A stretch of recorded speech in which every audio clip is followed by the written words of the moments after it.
নবীজি আপনি মন খারাপ করেন না, আপনাকে খুশি করার জন্য আল্লাহ তাআলা সূরাতুল কাউসার নাজিল করেছেন। আল্লাহু আকবার, জোরে বলেন ইন্না আ'তাইনাকাল কাউসার। নবীজি আমি আপনাকে হাউজে কাউসার দান করলাম। সুবহানাল্লাহ, জোরে কোন। আবার মাঝে মাঝে নবীজিকে যখন মন খারাপ দেখতেন, আল্লাহ তাআলা বলতেন, নবীজি আপনার মন খারাপ? জি। আপনি ভাবছেন আপনাকে আমি সাধারণ মানুষের মতো পাঠাইছি, এমনিতেই দুনিয়াতে পাঠাইছি? না, আমি আপনাকে দুনিয়াতে পাঠাইছি তামাম দুনিয়ার রহমত স্বরূপ। আল্লাহু আকবার, জোরে বলেন। ওয়ামা আরসালনাকা ইল্লা রাহমাতাল লিল আলামিন। একটু জোরে করেন আল্লাহু আকবার। হে নবী, আমি আপনাকে দুনিয়াতে এমনিতে প্রেরণ করি নাই, আপনাকে দুনিয়াতে প্রেরণ করেছি তামাম দুনিয়ার রহমত স্বরূপ। সুবহানাল্লাহ, কয় না রে? তামাম দুনিয়ার কি স্বরূপ? রহমত স্বরূপ। কেমন রহমত? বলে নবীজি যে কেমন রহমত, এটার মুজিজা প্রকাশ পেয়েছে নবীজি দুনিয়াতে আসার আগ থেকে। সুবহানাল্লাহ, কয় না? নবীজি যখন মায়ের গর্ভে, দোস্ত ভালো করে শুনেন, নবীজি যখন মায়ের গর্ভে, সাধারণ আমাদের মা বোনরা যখন প্রেগনেন্ট হয় তাদের পেটের আকৃতি পরিবর্তন হয়ে যায়, কিন্তু আমার নবীজি যখন গর্ভে আসছেন, ডেলিভারি হওয়ার আগ পর্যন্ত নবীজির মায়ের পেটের কোনো পরিবর্তন নাই। সুবহানাল্লাহ, কয় না রে? আমেনা নবীজি যখন গর্বে একদিন রাস্তা দিয়ে হাইটা যাইতেছে, হঠাৎ করে আমেনা দেখতেছে গাছগুলা আমেনাকে সালাম দিতেছে। কুয়ায় গেছে পানি আনতে, কুয়া থেকে, আগে তো এরকম টিউবওয়েল ছিল না, কুয়া ছিল, কুয়া থেকে পানি উঠাইতো। কুয়ায় যখন হাত দিছে, হঠাৎ করে কে যেন বলে, আমেনা রে, তুমি নিচা হইবা না, আমার বন্ধু কষ্ট পাবে, তোমার পানি তোমার হাতের কাছে চলে আসতেছে। এখন আরবের অন্যান্য মহিলারা এগুলা দেখে, হায় হায় হায় হায়, এই কি, আমরা এত কষ্ট করে বালতি দিয়ে পানি উঠাই, আর আমেনা হাত দিলে পানি এসে পড়ে। এ আমেনা, এটা কি? আমি তো কিছুই জানি না। আল্লাহু আকবার, জোরে কোন। আমেনা, তুমি একটু দাঁড়াও, আমরা পানি নেই, এরপরে তুমি যাও, প্রয়োজনে তোমার পানি তোমাকে বাড়িতে দিয়ে আসবো। আমেনা, আমেনা, আমাদের মন বলতেছে তুমি সাধারণ কোনো মানুষ না, সাধারণ কোনো মানুষ না, সাধারণ কোনো মানুষ না আমেনা। দোস্ত, যখন নাকি আমেনা আস্তে আস্তে আস্তে আস্তে তার গর্ভবতীর বয়স মোটামুটি 6 মাস চলে আসছে, হঠাৎ করে আব্দুল্লাহ ডেকে বলতেছে, আমেনা। জি স্বামী, তোমার গর্ভে যে সন্তানটা আসছে, আমার মন বলতেছে এই সন্তানটা ছেলে হবে। বলে কেমনে? আমার এই কে যেন স্বপ্নে বলতেছে, আব্দুল্লাহ রে, তোমার আমেনার গর্ভে যে সন্তানটা আসছে, এই সন্তানটার নাম এমন একটা নাম রাখবা যেই নামটা পৃথিবীর ইতিপূর্বে কেউ রাখে নাই, নামটা হলো মুহাম্মদুর রাসূলুল্লাহ। তখন তো নবীজি আর রাসূল হন নাই, মুহাম্মদ রাখবা। আমেনা কয়, আপনি যেমন দেখছেন আমিও একটা দেখছি। কই কি? আমারও কে যেন কইতেছে, আমেনা, তোমার গর্ভে যে সন্তান আছে, এই দুনিয়ায় আসার পরে তার নাম রাখবা তুমি আহম্মদ। সুবহানাল্লাহ, জোরে কোন। হে দোস্ত, এমনি ভাবে নবীজির মুজিজা কিভাবে প্রকাশ পায় দেখেন। হঠাৎ করে আব্দুল্লাহ আমেনার কাছ থেকে বিদায় নিতেছেন। হ্যাঁ আমেনা, আমি চলে যাচ্ছি সিরিয়ায় ব্যবসা করার জন্য, মনে হয় আর ফিরে আসা হবে না। বলে কেন? বলে আমার মন বলতেছে আমি মনে হয় সিরিয়ায় গেলে আর ফিরে আসতে পারবো না, আমার হায়াত মনে হয় শেষ হয়ে যাবে। আমেনা জার জার করে কান্না করলেন। দোস্ত, নবীজি দুনিয়াতে আসলেন, আব্দুল্লাহ বিদায় নিলেন, নবীজিও দুনিয়াতে আসলেন। নবীজির কষ্ট শুরু লগ্ন থেকে শুরু, এমন কি একেবারে মৃত্যুর আগ পর্যন্ত নবীজির এত কষ্ট, যেই রকম কষ্ট সাধারণ কোনো মানুষের হয় না। কেমন কষ্ট? 6 মাস গর্ভের বয়স বাবাকে হারায় ফেললেন, 6 বছর বয়স যখন নবীজির মাকেও হারায় ফেললেন। নবীজি এতিম, মক্কা নগরীতে অলিতে গলিতে ঘোরাফেরা করে, আবু তালেবের কাছে বড় হয়। কিন্তু এই ছেলেটা এত সুন্দর একটা ছেলে, এত ভালো একটা ছেলে, মক্কার মানুষ বলে মক্কায় যত মানুষ আছে কোনো মানুষ মুহাম্মদের মতো না। বলে মুহাম্মদ ওই সাধারণ কোনো মানুষ না, মুহাম্মদ হইল আল আমিন, মুহাম্মদ হইল বিশ্বস্ত। আল্লাহু আকবার জোরে বলেন, আল আমিন। আহা, নবীজির বয়স মোটামুটি যখন দোস্ত 40 বছর হয়ে গেছেন, তার আগ পর্যন্ত এলাকার সবার কাছে ভালো।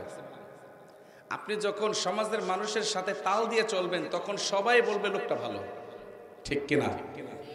আর যখন আপনি বাতিলের বিরুদ্ধে কথা বলবেন, সুদের বিরুদ্ধে কথা বলবেন, ঘুষের বিরুদ্ধে কথা বলবেন, বেপরদার বিরুদ্ধে কথা বলবেন, হারাম গান বাজনা ডেক্সেডের বিরুদ্ধে কথা বলবেন, ওই সময়ে দেখবেন আপনার বিরুদ্ধে আপনার আপন জনরাও দাঁড়িয়ে গেছে, ঠিক কিনা জোরে কোন? তা কেমন? নবীজির বয়স যখন 40 হইল, নবীজি এবার নবুয়ত দাবি করলেন। ওইদিকে নবীজির আপন চাচা আবুল আহাব এবং আবুল আহাবের স্ত্রী দুজনে এত ডেঞ্জারাস, এত ভিখাউস, দুইজনকে, কিরে বাবা তোমরা এখনো কথা বলো, দুইজনে নবীজির বিরুদ্ধে ষড়যন্ত্র আটতে থাকলো। আবুল আহাবের স্ত্রী মানুষের বাড়িতে বাড়িতে গিয়া, তোমরা মুহাম্মদ রে ভালো জানো, আমরা জানি, আমাকে বাইরে বাইরে আমরা চিনি না, আমরা ভালো করে চিনি, ওর লোক ভালো না। নাউজুবিল্লাহ জোরে কর। হঠাৎ কইরা নবীজি একদিন একটা পাহাড়ের কাছে গেলেন, পাহাড়ের কাছে গিয়া পাহাড়ের উপরে উঠছেন, উইঠা এলান দিতেছে, লাল পতাকা উড়াইতেছে।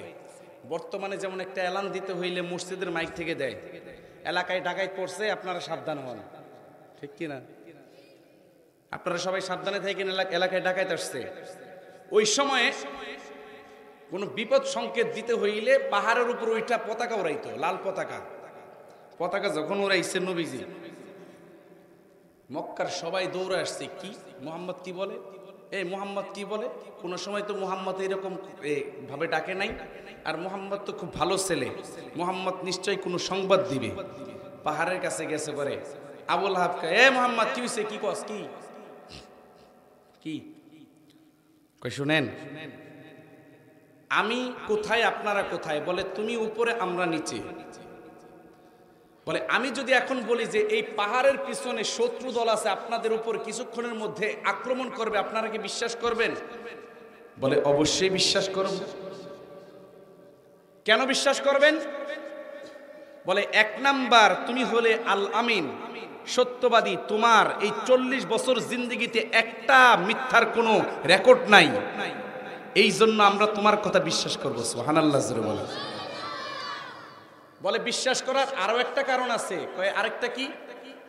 বলে তুমি উপরে আমরা নিচে, পাহাড়ের ওই পাশে যদি শত্রুদল থাকে তুমি দেখতে পারবে, আমরা দেখতে পারবো না, এই আরেকটা কারণ।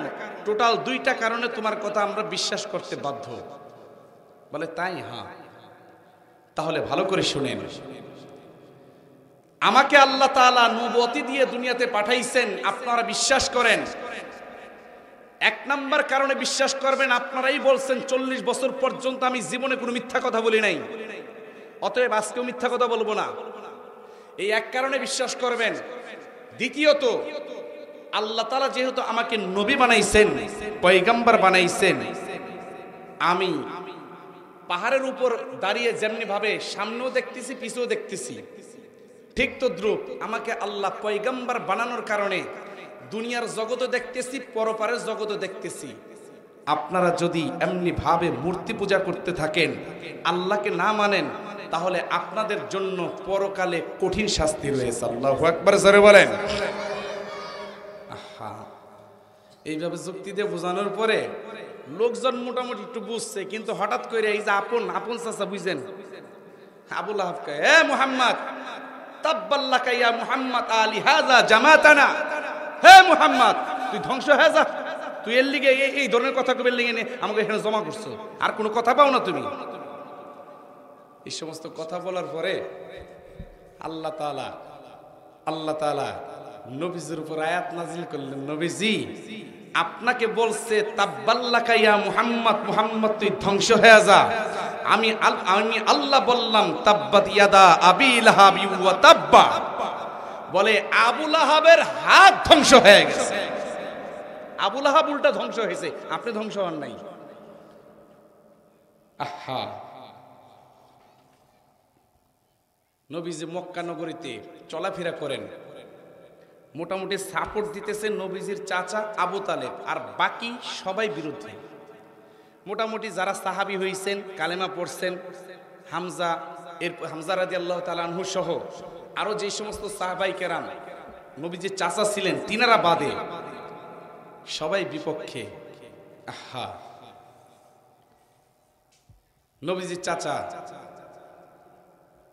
এত মুহাব্বত করতেন আবু তালেব, এতটা ভালোবাসতেন, বলে নিজের জীবন দিয়ে নবীজিকে ভালোবাসতেন। কেমন জীবন দিয়ে ভালোবাসতেন? নবীজি যখন ছোট, নবীজি একদিন বলতেছেন, চাচা আমি আপনাদের বাড়িতে খাই, আপনাদের বাড়িতে ঘুমাই, এই যে এরকম মাগনা মাগনা খাইতেছি, আপনি একটা কাজ করেন, আমারে ব্যবসা শিখাইতে নিয়ে যান। এই তুই ব্যবসা শিখে কি করবি? ব্যবসা শিখে কি করবি? কয় না চাচা, আপনি নাহলে আমার চাচা, আপনি আমারে খাওয়াইবেন, যদি আপনি মারা যান আমার স্বাস্থ্য ভাইরা তো আমার এইরকম আদর করবে না, এই জন্য আপনাকে বলছি। তোর কোনো কাজ শেখার দরকার নাই, লম্বা ইতিহাস। তারপরও ব্যবসা করার জন্য গেছেন নবীজি পিরাপিরি করে, সেখানে গিয়েও আরেক কাহিনী। দোস্ত, নবীজিকে এতটা ভালোবাসতেন, হঠাৎ করে নবীজিকে একদিন আবু তালেব ডেকে বলতেছেন, মুহাম্মদ তোকে একটা কথা বলি। বলে কি? বাবা তুই আমার ঘরে ছোট্ট সময় থেকে নিয়ে খাস, অনেক সময় মজার মজার খাবার পাকানো হইতো, তোকে কোনো সময় দেখলাম না যে একদিন বলছস তোর চাচিকে, চাচি আমার খাবারটা মজা লাগছে, আরেকবার দেন। কারণ কি বাবা একটু বলবি? বলে চাচা আমার অনেক সময় খাবার খুব মজা লাগতো, কিন্তু আমি দ্বিতীয়বার চাইতাম না। বলে কেন? বলে আমি চিন্তা করতাম আমার চাচি আমাকে এত মুহাব্বত করে, এত ভালোবাসে, আমি যদি আবার খাবার চাই আমার চাচাতো ভাইদের ভাগের যে খাবার আছে সেই খাবার আমাকে দিয়ে দিবে। চাচাজি আমি তো দুনিয়াতে বেইনসাফি করার জন্য আসি নাই, ইনসাফ করতে আসছি। চাচাজি আমি আপনাকে একটা কথা জিজ্ঞেস করি। কি কথা? বলে চাচাজি আমি যখন আপনার বাড়িতে ঘুমাইতাম, গভীর রাতে যখন সবাই ঘুমিয়ে পড়তো গো চাচাজি, আমার চাচাতো ভাই জাফর, চাচাতো ভাই আলী সবাই ঘুমায় থাকতো, আপনাকে দেখতাম কারো ঘরে যাইতেন না, সোজা একটা হাত পাখা নিয়া আমার ঘরে চলে আসতেন। সারাটা রাত আপনি আমাকে বাতাস করতেন।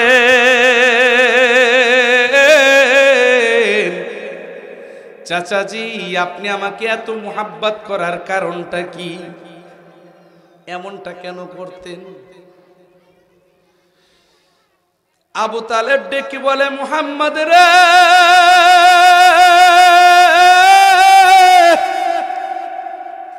আমি যখন গভীর রাতে ঘুমাইতে যাইতাম রে বাবা, হঠাৎ করে দেখতাম গভীর রাতে আমার ভাই আব্দুল্লাহ স্বপ্ন যোগে আইসা বলতো, ভাইজান আপনি ঘুমাইতেছেন, আমার ছেলে মুহাম্মদের শরীরটা ঘামায়া গেছে গো ভাইজান। ও ভাইজান আপনি তাড়াতাড়ি আমার মুহাম্মদের গায়ে একটু বাতাস করেন। বলে বাবা ওই সময় আমার বিছানায় আর পিঠ থাকতো না, আমার চোখ আর লাগতো না, সারাটা রাত তোমার গায়ে আমি হাত পাখা দিয়ে বাতাস করতাম। হঠাৎ করে আবু জাহেল, সাইবা, উতবা, ওয়ালিদ ইবনে মুগীরা আসছে। বস কি আপনি তো আমাদের কুরাইশ বংশের নেতা, তবে একটা বিচার নিয়ে আসলাম। কি বিচার? বলে আপনার ভাতিজা মুহাম্মদ আমাদের ধর্মের মুখে চুনকালি মাখতেছে, আমাদের বাপ দাদার ধর্মের মুখে চুনকালি মাখতেছে, আপনি একে ফিরান, আরে ফিরান। যদি না ফিরান তাহলে কিন্তু আমরা বিচার করে দিব। আবু তালেব কয়, আমি দুনিয়াতে বাঁচা থাকতে তোর আমার ভাতিজার বিচার করবি? এত বড় সাহস হয়ে গেছে। আল্লাহু আকবার জোরে কর। কেমন ভালোবাসে আবু তালেব দেখেন, এত বড় সাহস হয়ে গেছে। ঠিক আছে, দেখা যাবে। রাত্রিবেলা যখন নবীজি আসছেন, বলে বাবা তোমাকে একটা কথা বলি। বলে কি চাচা? বাবা তুমি যে ধর্মের দাওয়াত দাও এটা কি একটু বন্ধ রাখা যায় না? বলে চাচা জি, আমার এক হাতে যদি সূর্য এনে দেন, আরেক হাতে যদি চন্দ্র এনে দেন, আর যদি বলেন আমার এই কাজ থেকে যার্রা পরিমাণ পিছনে হটতে, আমি পিছনে হটতে পারবো না। আল্লাহু আকবার জোরে বলে। আবু তালেব এবার বুঝছে মুহাম্মদ ও তো থামবে না। বাবা তোকে আমি বলে দিলাম, যা তুই আজকে থেকে ইচ্ছা মতো দ্বীনের দাওয়াতের কাজ করবি। এর জন্য যতটা সাপোর্ট প্রয়োজন আমি সব সাপোর্ট দেওয়ার জন্য তৈরি রয়েছি। কেমন ভালোবাসতেন দেখেন। এ দোস্ত, আবু জাহেল, সাইবা, উতবা, ওয়ালিদ ইবনে মুগীরা হঠাৎ কইরা একদিন আসছে। আবু তালেব জি, আপনার কাছে একটা বিচার দিয়ে গেলাম, বিচার তো করলেন না। এই লন একটা কাগজ লন। কি এটা? কয় স্টাম্প। কি লেখা এটার মধ্যে? পড়েন। আবু তালেব কয়, বাবা আলী কই রে? জি বাবা। এটা পড়তো, কি আছে বাবা দেখতো।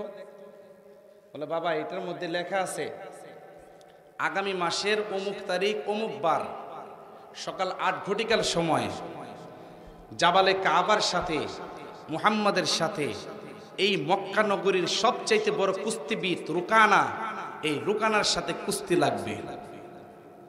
তারপর বলে কুস্তিতে যদি মুহাম্মদ না পারে, মুহাম্মদকে পিটিয়ে মক্কা ছাড়া করা হবে। নাউজুবিল্লাহ জোরে কর। মুহাম্মদকে মক্কা ছাড়া করবে পিটিয়ে? এত বড় সাহস? হ্যাঁ আচ্ছা, মুহাম্মদ না পারলে পিটিয়ে মক্কা ছাড়া করবে বুঝলাম, কিন্তু মুহাম্মদ পারলে কি হবে? বাবা আর কিছু লেখা নাই।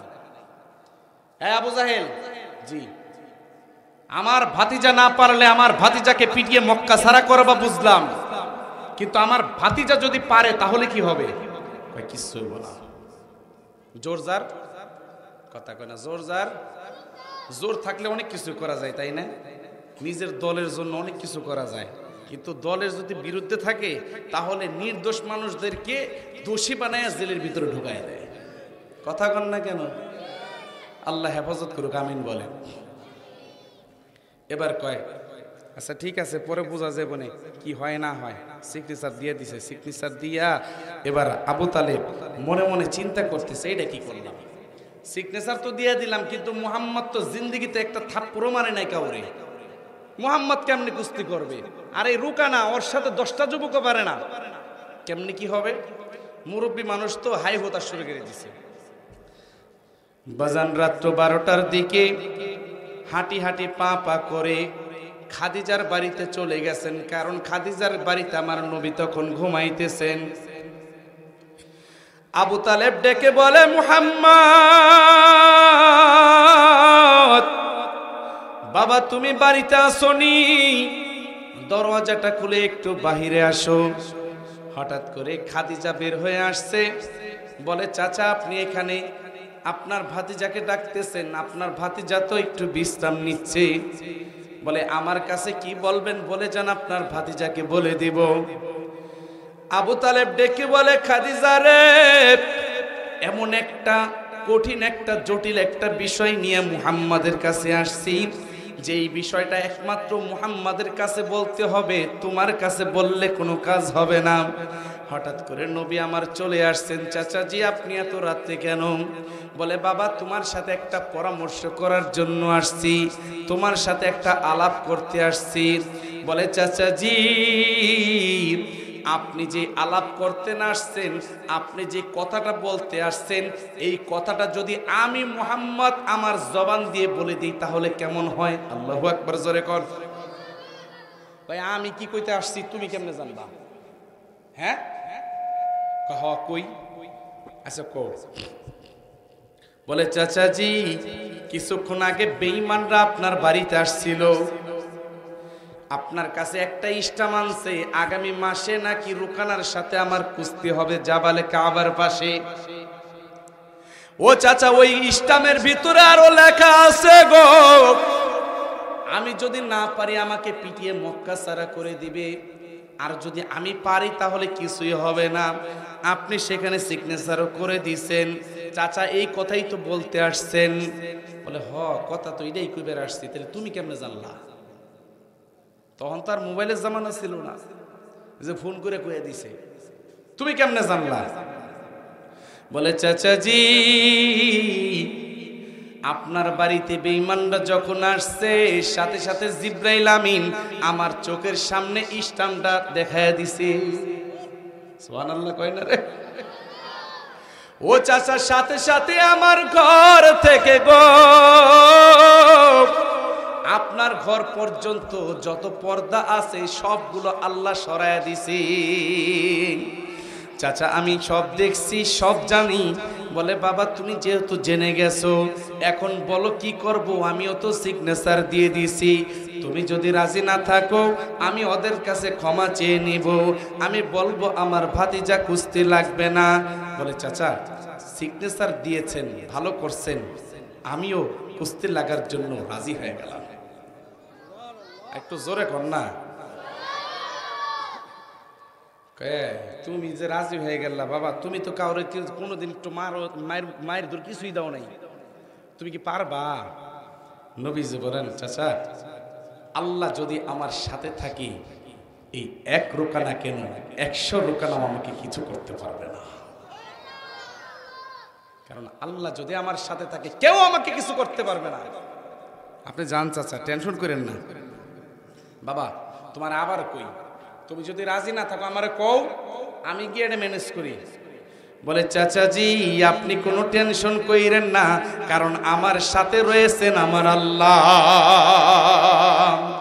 বাজান আবু তালেব বাড়িতে চলে গেছে, নবী আমার জাইনামাজটা বিছাইয়া এবার মালিকের সাথে সরাসরি কথা কইতেছে। সুবহানাল্লাহ জোরে কোন। মাওলাকে ডেকে বলতেছেন মালিক বেঈমানরা আমার চাচার কাছ থেকে সিগনেচার নিয়েছে। মালিক রে ওই রুকানার সাথে নাকি 10টা যুবক পারে না। আমি তো জিন্দেগিতে কাউকে একটা কিল থাপ্পড় কিছুই মারি নাই। মালিক তুমি যদি সাহায্য করো এই রুকানা আমাকে কিছুই করতে পারবে না। মালিক তুমি আমার ডাকে একটু সাড়া দাও। মালিক তুমি আমাকে সাহায্য করো। আল্লাহু আকবার জোরে বলেন। মুসার সাথে কইলা কথা তোর পাহাড়ে নিয়া, আমার সাথে কইবানি কথা খাদিজার ঘরে বই। আল্লাহু আকবার জোরে বলেন। ও মালিক তোমার পয়গম্বর ইব্রাহিমের সাথে কইলা কথা আগুনেতে নিয়া, আমার সাথে কইবানি কথা যাই না মাঝে বইয়া। মালিক রে তুমি ইচ্ছা করলে তো সব কিছু করতে পারো। ও মালিক আগামী মাস নাকি আমার সাথে আগামী মাসে রুকানার সাথে কুস্তি হবে গো, তুমি আমাকে সাহায্য করিও। বাজান একটা মাস পর্যন্ত নবী আমার মাওলার কাছে কান্দে আর দোয়া করে। ওইদিকে রুকানা সরকারি মাগনা খাওন খাইতেছে, সব ফ্রি। আবু জাহেল কয় রুকানা তোর জন্য সরকারি যত খাবার আছে সব ফ্রি করে দিলাম, এর বিনিময়ে মুহাম্মদকে একটা আছাড় মারবি। নাউজুবিল্লাহ জোরে কর। রুকানা কয় মুহাম্মদ রে একটা আছাড় কিনলি গে, 100টা দিতে গেলে 100টাই দিল। আর 10 জন যুবক আমার লগে পারে না, মুহাম্মদ তো আমার লগে কিছুই পারবো না। আহা আল্লাহর খেলা বুঝে কি দোস্ত? 1 মাস যখন হয়ে গেছে, যেদিন কুস্তি লাগবে তার আগের রাতে বাইতুল্লাহর পাশ দিয়ে ফাতেমা হাঁটতেছে। ফাতেমা তখন ছোট। হঠাৎ করে আবু জাহেল, সাইবা, উতবা, ওয়ালিদ ইবনে মুগিরা কইতেছে, ফাতেমা তোর বাবারে কালকে আমরা মাইরা ফেলাম। কোনো মেয়ে যদি শুনে যে বাবাকে মেরে ফেলবে, এটা সহ্য করতে পারে বলেন? দৌড়ে আসছে, মা কি আমার বাবাকে নাকি ওরা মেরে ফেলবে। হাতটা ধইরা নবীজির কাছে নিয়ে গেছে, দেখেন তো আপনার মেয়ে কি বলে। বলে বাবা আপনাকে নাকি ওরা মেরে ফেলবে। নবী আমার ডেকে বলে, ফাতেমা রে, হায়াত মৌতের মালিক আমার আল্লাহ। ও ফাতেমা তুই কোনো টেনশন করিস না রে মা, আমার আল্লাহ যদি রুকানার হাতে মৃত্যু না দেন, এই 1 রুকানা কেন 100 রুকানা আমাকে কিছু করতে পারবেন। আল্লাহু আকবার, জোরে বলেন।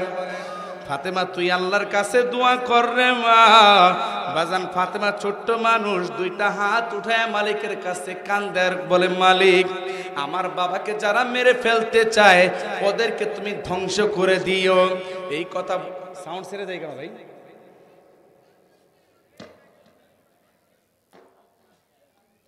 আল্লাহ। এই কথা বলার সাথে সাথে নবী আমার ফাতেমার মুখ চাপ দিয়ে ধরছে। ফাতেমা তুই কি বলতেছো? এই দোয়া কেন করতেছো? বলো বাবা আপনাকে ওরা মেরে ফেলতে চায়, এই জন্য এই কথা বলতেছি। নবী আমার ডেকে বলে, ফাতেমা রে, তুই তো জানোস না রে মা, তোর দাম যে আমার আল্লাহর কাছে কত বেশি রে। ওমা তুই যদি বদদুয়া করস, সারা মক্কা নগরীতে আগুন লেগে যাবে রে মা। ওমা তুই বদদুয়া করিস না, তুই আল্লাহর কাছে ভালো দোয়া কর। বাজান নবী আমার দোয়া করে, মালিক তুমি আমাদেরকে সফলতা দিও। ফাতেমা পাশে বইসা বইসা বলতেছে আমিন। বাজান আস্তে আস্তে যখন রাত্র শেষ হয়ে যায়, পরের দিন সকাল 8টায় যখন কুস্তি লাগার সময় হয়ে গেছে, নবীজি আস্তে আস্তে যাইতেছে ওইদিকে। রোকানা আগে, আপনার সাউন্ড কি ভোল্টেজ কুলাইতেছে না নাকি? ঠিক করেন তাড়াতাড়ি, আমার গলার উপর অনেক প্রেশার যাইতেছে। হ্যাঁ আল্লাহ আল্লাহ, সাউন্ড একেবারে ড্যাম হয়ে গেছে, ড্যাম।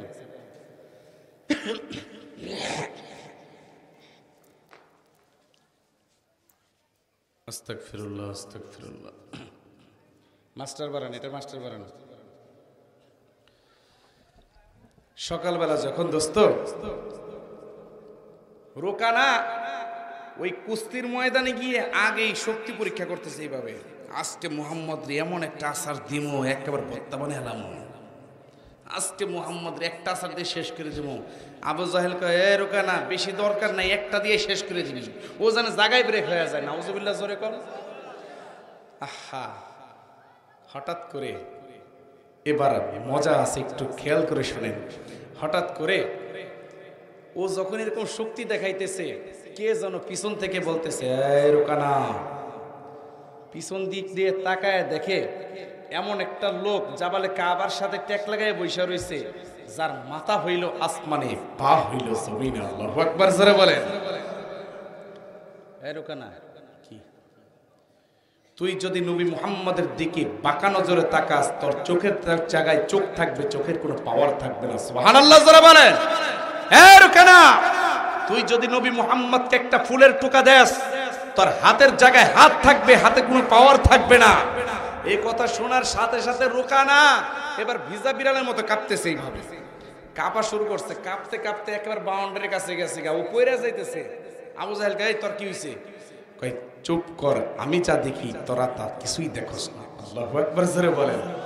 নবী যে আমান আসছে না, এসে দেখে রোকানা কাঁপতেছে, এইভাবে কাঁপতেছে। কি রোকানা, কি হইছে? কুস্তি লাগবা না? কয়, না মুহাম্মদ ভাই, আমি কুস্তি লাগুম না। কেন? 1 মাস মাগনা খাউন খাইলা, আর এখন তুমি কুস্তি লাগবে না, কারণ কি? কয়, পিছের দিকে একটু চায়া দেখেন। পিছন দিকে চায়া দেখেন নবীজি জিব্রাইল আমিন জাবালে কাবার সাথে ট্যাক লাগায় বসে রয়েছে। এ জিব্রাইল, তুমি ওরে কি কইছো? কয় হুজুর ওরে তো বেশি কিছু কই নাই, কয় ও তো ডরে চড়ে পেশাব করে দিছে। হুজুর ওরে তেমন কিছু কই না, ওরে খালি কইছি যে বাঁকা নজরে তাকালে তোর পাওয়ার থাকবো না, হাত দিলে তোর হাতে শক্তি থাকবো না। কয় ভাই তুমি যাও গা। এমনি ওরা আমার জাদুকর কয়। এরপরে দেখা গেছে আমি যদি পারি, ওরা যদি না পারে কবে যে মুহাম্মদ জাদু করছে। ওরা এমনি আমার জাদুকর কয়। বাজান জিবরাইল আমিন চলে গেছে, নবী আমারে ডেকে বলে রুকানা এবার তুমি রেডি হও। কয় না ভাই আমি লাগুম না, আগেই কইছি আপনার লগে লাগুম না। না না তোমার যে বলছে হ্যাঁ তো চলে গেছে। কয় না হ্যাঁ গেলে কি ভাই বাড়াইতে কতক্ষণ। হ্যাঁ রে হ্যাঁ বাবা রে বাবা, হ্যাঁ যেই বড় বড় হ্যাঁ যদি একটা আসার দেয় আমি থাকুম, এমনিতে আমার অবস্থা খারাপ হয়ে গেছে ভাই, আমি আপনার লগে লাগুম না। নবী আমার ডেকে বলে রুকানা রে আমি নিষেধ করে দিছি আর আসবে না, তুমি তাড়াতাড়ি কুস্তি লাগতে রেডি হও। বলে আমি লাগতে পারি কিন্তু আপনাকে আমি কিছু বলবো না। আল্লাহু আকবার জোরে বলেন। এ মুহাম্মদ ভাই আমি বুঝে গেছি আপনি কে, আমি লাগতে পারি কিন্তু আপনি আমাকে মারবেন, আমি আপনাকে মারবো না। বলে এই কথা বলতে বলতে বাজান রেফারি যখন বাঁশিতে ফুৎকার দিয়ে দিছে, নবী আমার থাবা দিয়ে কলারটা ধইরা একেবারে আলগি দিয়ে উপরে উঠে দিয়েছে। সুবহানাল্লাহ জোরে কোন। চরকির মতো ঘুরাইতেছে হঠাৎ কইরা আবু জাহেল কয় এই মুহাম্মদকে ধর। মুহাম্মদ মনে হয় ওরে জাদু করছে।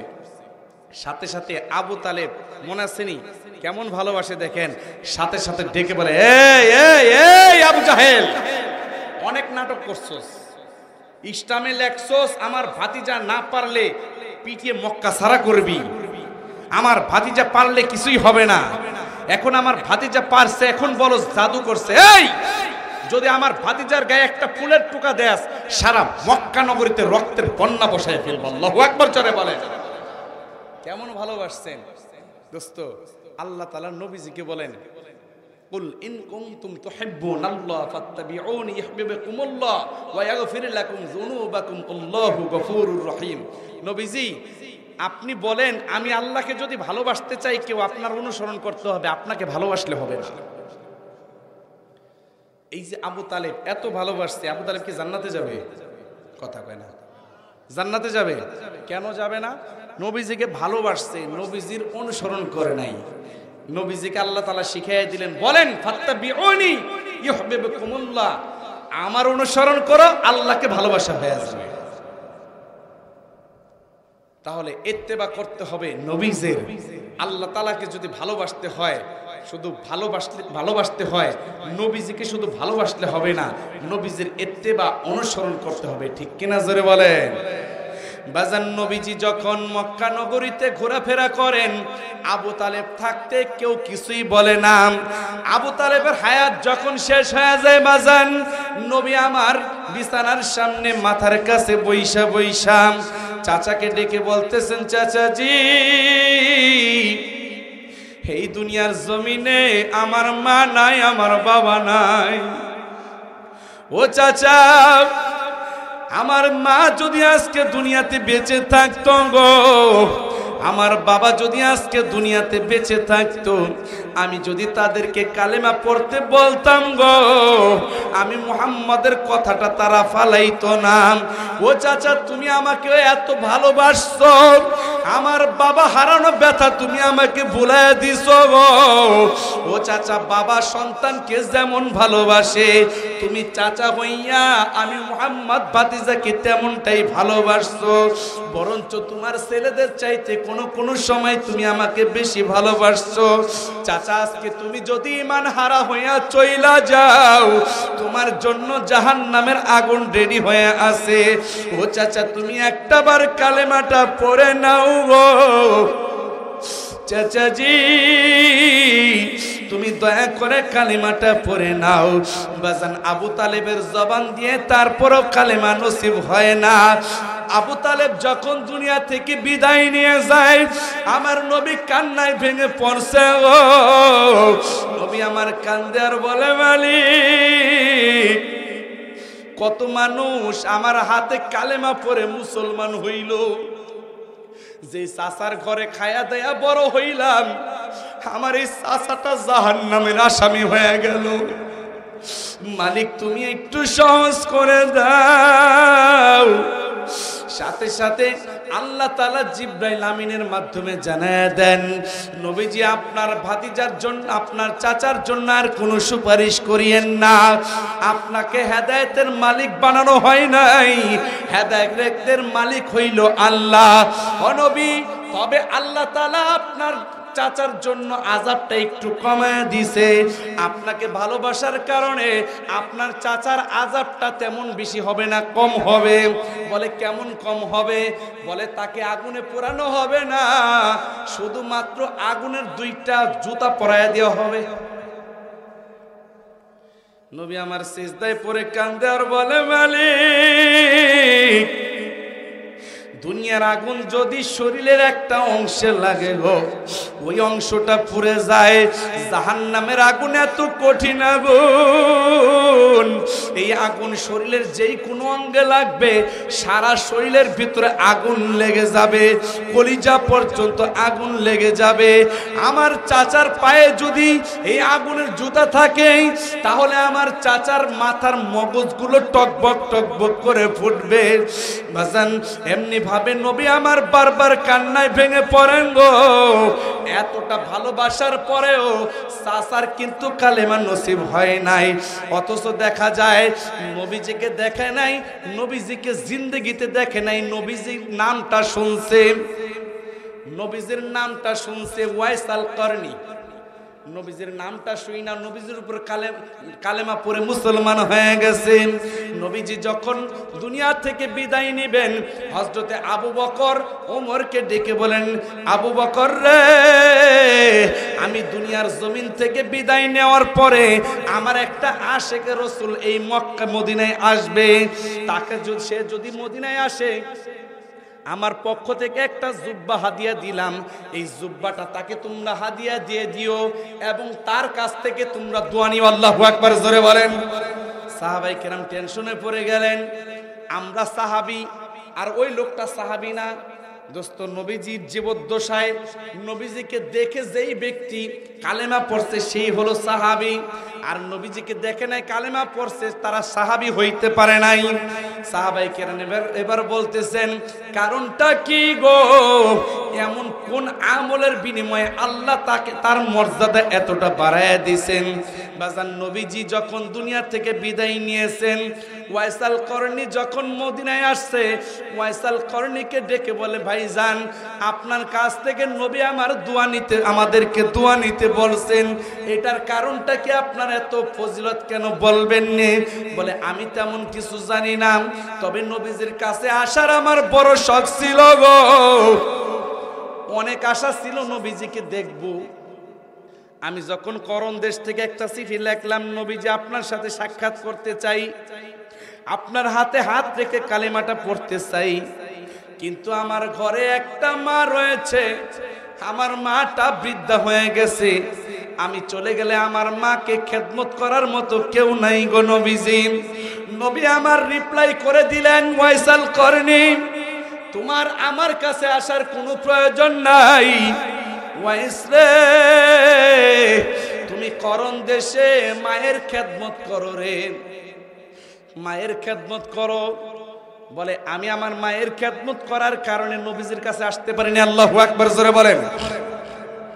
সাহাবায়ে কেরাম অবাক হয়ে গেলেন, কেমন আশেক হইলে নবীজির কথায় মায়ের খেদমত করে, নবীজিকে দেখতে আসে না? কেমন আশেক, নবীজির একটা কথা মানার জন্য কতটা কষ্ট করছে। আর কি বলে, নবীজি যখন উহুদের ময়দানে গেছেন, আমার কানে যখন আওয়াজ আসছে নবীজির একটা দান মুবারক শহীদ হয়ে গেছে, আমি ওয়াইসাল করনির সাথে সাথে একটা দাঁত ভেঙে ফেললাম। কারণটা কি জানোনি? আমি মনে মনে চিন্তা করলাম, আমার নবীর মুখে দাঁত নাই আর আমি ওয়াইসের মুখে দাঁত আছে। কিয়ামতের দিন আল্লাহ যদি জিজ্ঞেস করে, ওয়াইস তোমার মুখে দাঁত থাকলো কেন, আমার নবীর মুখে তো দাঁত ছিল না, তখন আমি কি জবাব দিব? আমি একটা দাঁত যখন ভেঙে ফেললাম, আবার চিন্তা করলাম এই দাঁতটা তো ভাঙলাম, যদি নবীজির দাঁত অন্য একটা ভেঙে থাকে, নবীজি যদি আরো বেশি ব্যথা অনুভব করে থাকে, তাহলে হয়তো আল্লাহর কাছে ধরা খেতে হবে। আমি কেমন আশিক রাসূল হইলাম, এই চিন্তা করে আরো একটা দাঁত আমি ভেঙে ফেললাম। আবার চিন্তা করলাম এই দাঁতটাও যদি না ভেঙে থাকে, আরেকটা যদি ভেঙে থাকে, বলে এমনি ভাবে ভাঙতে ভাঙতে আমার মুখের 32টা দাঁত সবগুলো আমি ভেঙে ফেললাম। বলে নবীজির জন্য এতটা মুজাহাদা করছি। আহা, সাহাবাই কেরাম বলে ওয়াইস রে, এই জন্যই মনে হয় আল্লাহ তোমার মর্তবাটা এত বাড়ায় দিছে। আল্লাহু আকবার যারা বলে, এত মর্তবা বাড়ায় দিছেন। দোস্ত, নবীজি মক্কা নগরীতে ঘোরাফেরা করেন, দ্বীনের দাওয়াত দেন। যতদিন আবু তালেব দুনিয়াতে ছিলেন ততদিন কেউ কিছু বলতে পারে না, কিন্তু আবু তালেব যখন দুনিয়া থেকে বিদায় নেয়, তখন বেঈমানরা নবীজিকে জুলুম নির্যাতন করার জন্য প্রস্তুতি নেয়, কারণ এইবার মুহাম্মাদের পাশে কেউ নাই, কেউ নাই। যখন নাকি বাবা নবীজি বাইতুল্লাহ নামাজ পড়তেছে, হঠাৎ করে আবু জাহেল একটা বদমাইশরে দিয়া উটের একটা বিশাল ভুঁড়ি নবীজির কাঁধের উপর চাপাইয়া দিছে। নবীজি সিজদা অবস্থায় আর নিঃশ্বাস ছাড়তে পারে না। হঠাৎ করে জায়েদকে ডেকে বলে, জায়েদ রে, আমার বড় আশা ছিল এই মক্কায় থাকবো, কিন্তু এই বেঈমানরা মনে হয় মক্কায় আমার আর থাকতে দেবে না। রে জায়েদ, হ্যাঁ জায়েদ, চল আমরা আমাদের দুধমা হালিমার দেশে চলে যাই, তায়েফে চলে যাই, সেখানে গিয়ে দেখি মানুষ আমাদের দাওয়াতটা গ্রহণ করে কিনা। বাজান সাথে সাথে জায়েদ বলে, বাবা ঠিক আছে। জায়েদ হইল নবীজির পালক পুত্র। বাজান দুইজনে যখন হাঁটি হাঁটি পা পা করে তায়েফের দিকে চলে গেছেন, তায়েফে গিয়া তায়েফের 3জন লিডারকে প্রথম দাওয়াত দিছেন। দাওয়াত দেওয়ার পরে 3জনের দাওয়াত গ্রহণ তো করে নাই, উল্টা আরো এলাকার যুবকদেরকে লেলিয়ে দিছেন। বলে মুহাম্মদ পাগল হয়ে গেছে, মুহাম্মদকে যেখানে পাইবা সেখানে পাথর মারবা। নাউযুবিল্লাহ, জোরে বলেন। আমার যুবক ভাইরা, কোন নবীর অনুসরণ করতে আল্লাহ বলছেন? দেখো গো, নবী আমার একটানা 29 দিন পর্যন্ত দ্বীনের দাওয়াত দিলেন, একটা বেঈমানও কালেমা পড়ে মুসলমান হইল না। নবী আমার হঠাৎ করে ডেকে বলে, জায়েদ রে বাবা, অনেক ক্ষুধা লাগছে রে, পারবিনি তায়েফের বাজার থেকে কিছু খাবার আনতে? বাজান জায়েদ যখন তায়েফের বাজার দিকে যায় কিছু খাবার আনার জন্য, হঠাৎ করে জায়েদ খাবার দাবার না এনে দৌড়ায় চলে আসছে। বাবা, ও বাবা, বলে কি? বলে শুনলাম লোকজন বলা বলি করতেছে আমরা যদি তায়েফ ছেড়ে না যাই, তারা নাকি আগামী কালকে আমাদেরকে মারধর করবে। বাবা, এই তায়েফে আর থাকা যাবে না, তায়েফে থাকাটা নিরাপদ না। বাবা চলেন আমরা আমাদের দেশে চলে যাই। বাজান এই কথা বলতে বলতে নবীজি যখন মাথাটা এইভাবে উঠায় কয়, জায়েদ কেন আমাদেরকে মারবে? নবীজি যখন তাকাইছেন বাবা, তাকিয়ে দেখেন নবীজিকে চতুর্দিক দিয়ে যুবকরা, তায়েফের বেঈমানরা বড় বড় এক একটা পাথর নিয়ে বেষ্টন করে ফেলছে। নবী আমারে ডেকে বলে, তায়েফের যুবকেরা রে, আমি অনেক আশা নিয়ে আসছিলাম তোমাদের দেশে, তোমরা বুঝে আমার দাওয়াতটা গ্রহণ করবা। দাওয়াত তো গ্রহণ করলা না, বরঞ্চ আমাকে একটা লকব দিয়া দিলা আমি নাকি পাগল। আমি তোমাদের দেশে আর থাকবো না, আমি চলে যাব, আমি চলে যাচ্ছি। বাজান এই কথা যখন নবী আমার বলছে গো, হঠাৎ কইরা একটা যুবক নবীজির ঠোঁটের ভিতরে এত জোরে একটা খুশি বসায়া দেয়, সাথে সাথে নবীজির ঠোঁটটা ফাইটা রক্ত পড়া শুরু করছে। ঠোঁটটা ফুইলা কুল বালিশের মতো হয়ে গেছে। নবী আমার ঠোঁটটা ধইরা আস্তে করে বসে পড়ছে। বাজান এই যখন বসে পড়ছে, জায়েদ ডেকে বলে, ও তায়েফের যুবক ভাইরা, আমার বাবাকে তোমরা কেউ মাইরো না, যদি মারতে হয় তোমরা আমাকে মারো, কারণ আমার বাবার মনে যে কত কষ্ট, এই দুনিয়ার জমিনে আমার বাবার আপন বলতে কেউ নাই। আমার মা খাদিজা ছিল, আমার মা খাদিজাও দুনিয়া থেকে বিদায় নিয়ে গেছে। দাদা আবু তালেব ছিল, আবু তালেব নাই। আমার বাবার দুঃখের কথা বলার মতো কেউ নাই। আমার বাবাকে তোমরা কেউ মাইরো না, কারণ এই দুনিয়ার জমিনে আমার বাবার মাও নাই, বাবাও নাই। আমার বাবা গর্ভে থাকতে বাবা হারা এতিম হয়ে গেছে। আমার বাবা মাত্র 6 বছর বয়সে মা হারা এতিম হয়ে গেছে। যদি তোমাদের মারতে হয় আমাকে মারো, আমার বাবাকে একটা পাথরও তোমরা মাইরো না। বাবা এই কথা বলতে বলতে বেঈমানরা জায়েদের উপর চড়াও ভাবে পাথরগুলা মারা শুরু করলো। জায়েদের শরীর রক্তাক্ত হয়ে গেল, জায়েদ অজ্ঞান হয়ে গেল। এরপরে আবার আমার নবীজিকে এত জোরে পাথর মারে বাবা, বৃষ্টির মতো পাথর মারতেছে। নবীজি যখন পাথরের আঘাত খায়, পাথরের আঘাতে আঘাতে নবীজির শরীরটা ক্ষত বিক্ষত হয়ে রক্ত পড়তে পড়তে জুতাটা পর্যন্ত আটকে গেছে। নবী আমার বেহুশ হয়ে গেছে, অজ্ঞান হয়ে যখন গেছে বাবা, দীর্ঘক্ষণ পরে আবার যখন জ্ঞান ফিরে আসছে, তাইফবাসী রে আমাকে তোরা আর মারিস না, আমি তাইফ ছেড়ে চলে যাবো, আর কেউ আমাকে মারিস না। বাজান যুবকগুলো এত দুষ্ট ছিল, বলে মুহাম্মদ তুমি চলে যাও, তোমাকে কিছু বলবো না। বাজান নবী আমার পাটা খুঁড়ায়া খুঁড়ায়া যখন মক্কার দিকে আবার হাঁটা শুরু করে, পিছন থেকে বেঈমানরা আবার এত জোরে জোরে পাথর মারা শুরু করছে। নবীজি পাথরের আঘাতে আবার জমিনে পড়ে যায়। এ যুবক ভাই, কোন নবীর উম্মত আল্লাহ তোমাকে আমাকে বানাইছেন? যেই নবীজি তোমার আমার পর্যন্ত দিন আনার জন্য এত মায়ের খাইলেন। নবীজি যদি ইচ্ছা করতেন আরাম আয়েশে চলবেন, নবীজির কোনো কাজকর্ম কোনো কিছুই করতে হতো না। বেঈমানরা নবীজিকে অফার দিছিল, মুহাম্মদ তুমি যদি ধর্মের দাওয়াতের কাজটা বন্ধ করে দাও, তোমাকে আমরা মক্কার বাদশা বানায় দিব রে মুহাম্মদ। তুমি যদি আরবের সবচাইতে সুন্দরী রমণী বিয়ে করতে চাও, সবচাইতে বড় সুন্দরী রমণী বিয়ে করায় দিব মুহাম্মদ।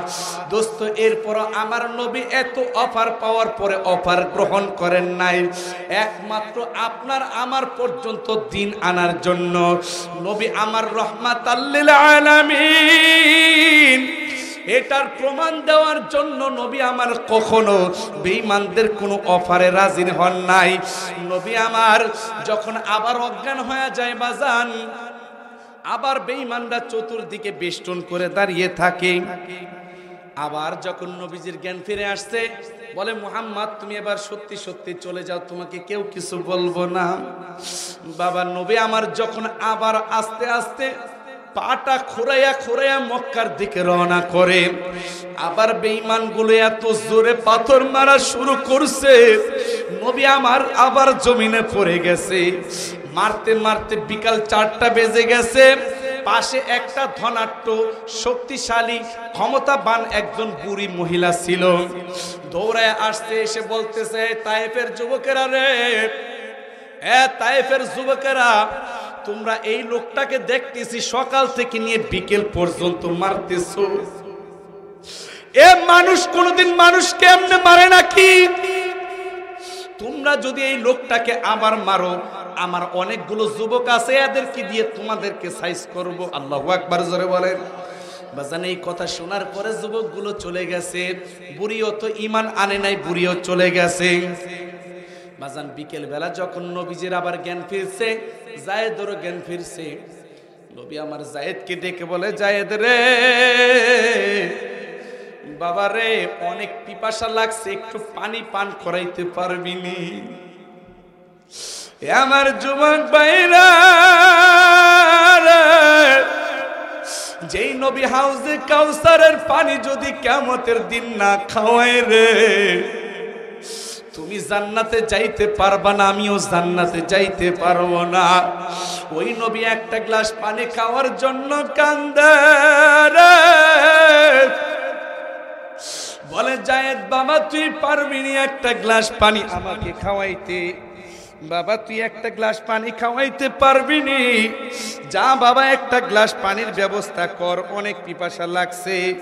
বাজান যখন নাকি জায়েদ তায়েফের ঘরে ঘরে গিয়ে নক করে, তায়েফবাসীরা আমাকে একটা গ্লাস পানি দিবানি। যেই লোকটাকে সৃষ্টি না করলে আল্লাহ কুল কায়নাত কিছুই সৃষ্টি করতেন না, ওই লোকটা একটা গ্লাস পানি খাওয়ার জন্য আজকে তায়েফের জমিনে ছটফট করতেছে। একটা গ্লাস পানি তোমরা দিবানি? বাজান যখন নাকি এই কথা শুনে সাথে সাথে তায়েফের লোকেরা ঘরের দরওয়াজা বন্ধ করে দেয়। বলে তোমার বাবার জন্য পানি দেওয়ার আমাদের কোনো অনুমতি নাই। তোমার বাবাকে যদি আমরা পানি দেই আমাদের এলাকার নেতারা আমাদের উপর চাপ দিবে, আমাদেরকে বিচার করবে। যাও যাও অন্য কোথাও চলে যাও। বাজান এক এক করে বহু ঘরে গেল, কোনো ঘরে থেকেই তায়েফবাসী নবীজিকে একটা গ্লাস পানি দেয় না। তায়েফবাসীর পানি যখন না দেয় বাজান, যখন নাকি ফিরে আসতেছে নবী আমার মনে মনে ভাবতেছে মনে হয় জায়েদ পানি নিয়ে আসছে। বাবা জায়েদ পানি আসছনি, পানি গ্লাসটা দাও। জায়েদ তখন দুই চোখের পানি ছেড়ে দিয়া বলে আব্বু তায়েফবাসী তোমার নাম শুনে কেউ পানি দেয় নাই রে আব্বু। আব্বু তোমাকে আমাকে পানি দেওয়া নাকি নিষেধ?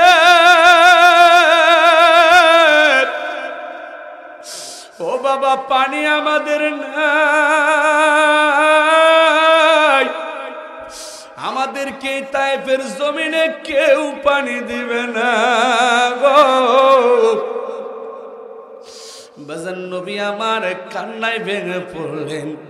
হঠাৎ করে যখন উপর দিকে তাকাইছেন দেখেন জিবরাইল আমিন বৈশা বৈশা কাঁদতেছে। নবী আমার যখন তাকাইছেন জিবরাইল আমিন নবীজিকে সালাম দিছেন, নবীজি আপনি কেমন আছেন নবীজি? নবী আমার কেঁদে কেঁদে বলে জিবরাইল রে, সকাল 8টা থেকে নিয়ে বিকাল 4টা পর্যন্ত বেঈমানরা আমাকে এমনে মারলো, এতক্ষণ পর্যন্ত তোমরা আমার কোনো খোঁজ খবর নিলা না রে জিবরাইল। এখন জিজ্ঞেস করো নবীজি আপনি কেমন আছেন? এখন তুমি জিজ্ঞেস করোনি আমি কেমন আছি। বলেন নবীজি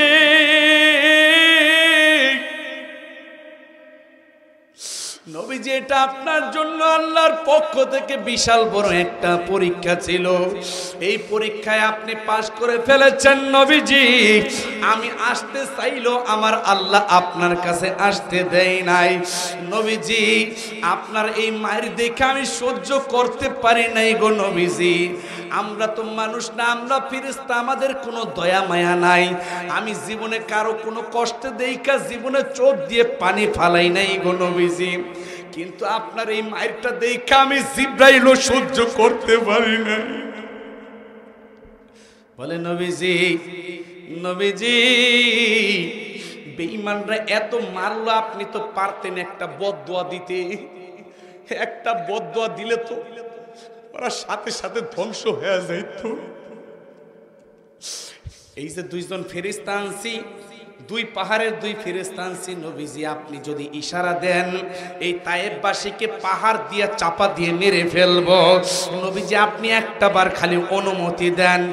নবী আমার ডেকে বলেন জিবরাইল রে, না রে জিবরাইল না,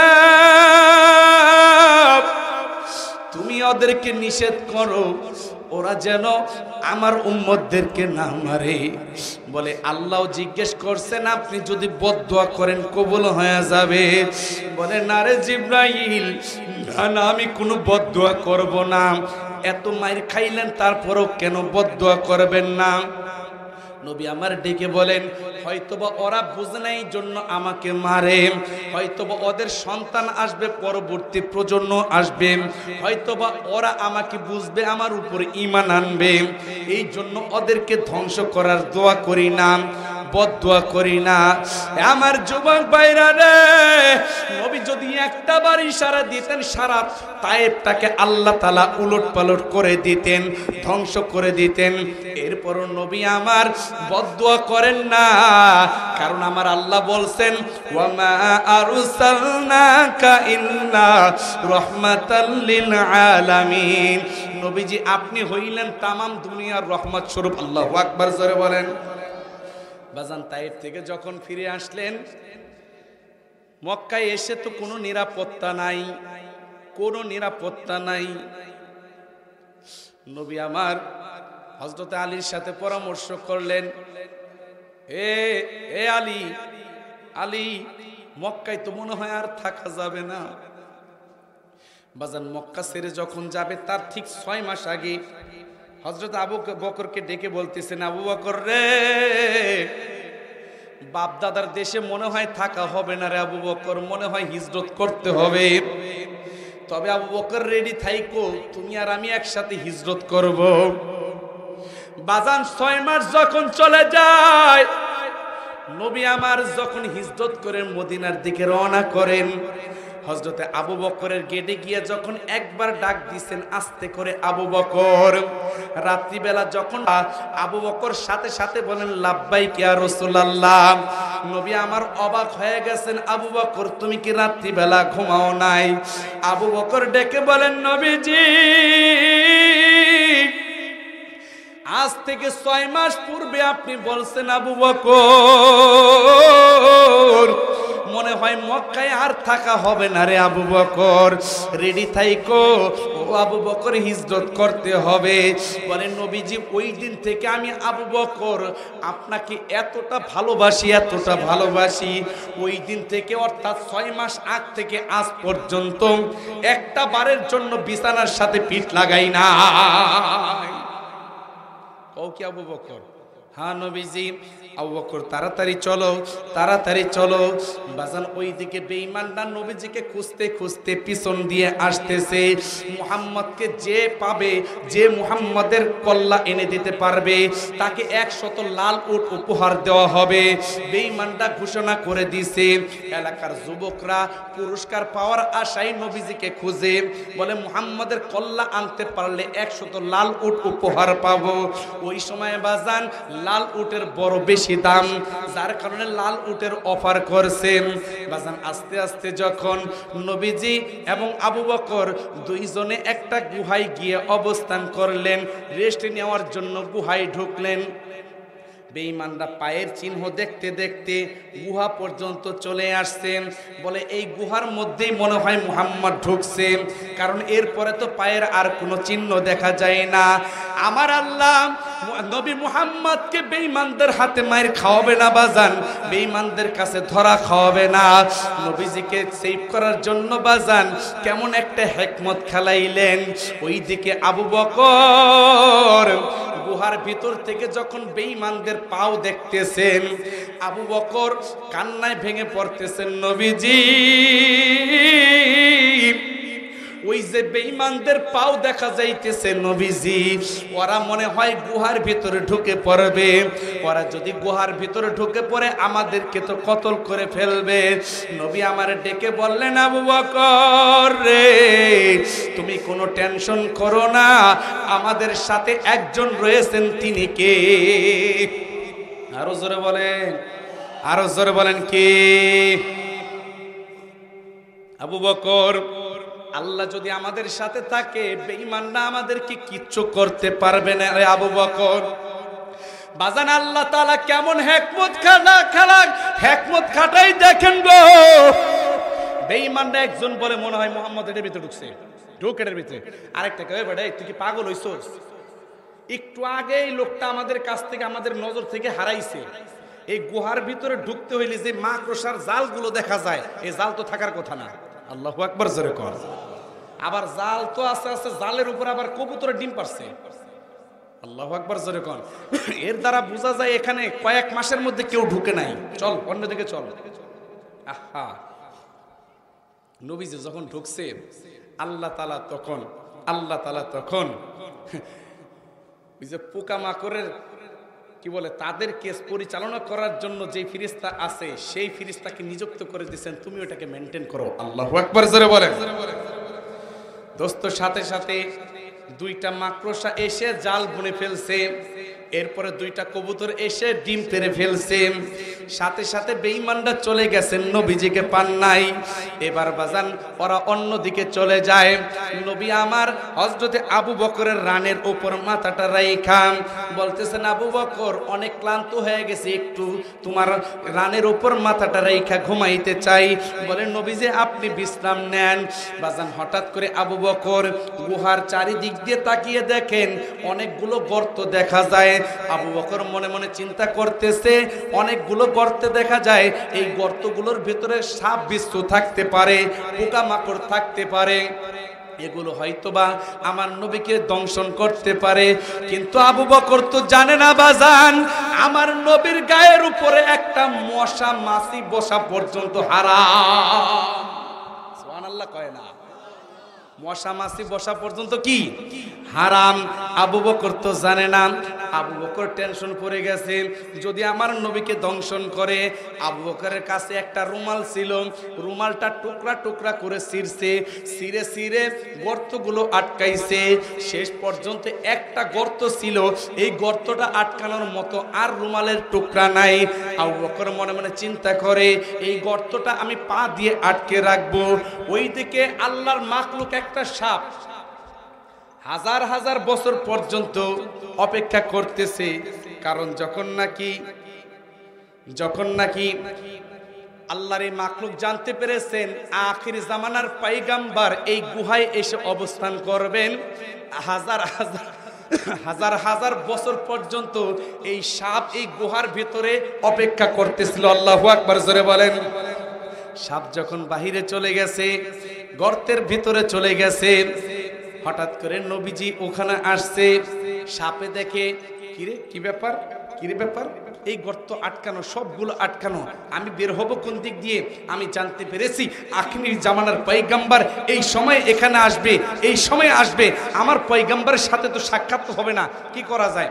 যেদিকে যায় দেখে নেকড়া দিয়ে আটকানো, যেদিকে যায় দেখে নেকড়া দিয়ে আটকানো। হঠাৎ করে দেখে একটা গর্ত আছে, ওই গর্তের মধ্যে পা আছে। এবার সাপে মনে মনে চিন্তা করে, যা হবার হবে। পায়ের ভিতরে যখন সবল লাগাই দিছে, আবু বকরের চোখ দিয়ে পানি পড়তেছে, আবু বকরের চেহারা নীল বর্ণ হয়ে গেছে বিষের কারণে। আবু বকরের পা তারপর গর্ত থেকে সরাই না। আল্লাহু আকবার জোরে বলেন। বাজান আবু বকরের চোখের পানি বেয়ে বেয়ে যখন নবীজির চেহারার উপর পড়ে, নবীজি লাফ দিয়ে উঠছে। আবু বকর বাড়ির কথা বুঝে মনে পড়ছে, ও আবু বকর সন্তানদের কথা, বিবির কথা মনে পড়ছে, এই জন্য তুমি কান্না করতেছ। আবু বকর ডেকে বলেন, নবীজি না, বাড়ি ঘর সব কিছু ছেড়ে দিয়েছি আপনার জন্য। আল্লাহু আকবার জোরে বলেন। বলে তাহলে কান্দো কেন? বলে নবীজি গর্তের ভিতরে পা দিয়ে রাখছি, মনে হয় কোনো সাপ বিচ্ছু আমাকে দংশন করছেন। নবীজি বললেন ঠিক আছে, পাটা সরাও। পাটা সরানোর সাথে সাথে লাফ দিয়ে একটা সাপ এসে নবীজির কে সিজদায় পড়ে গেছে। সুবহানাল্লাহ কয় না রে?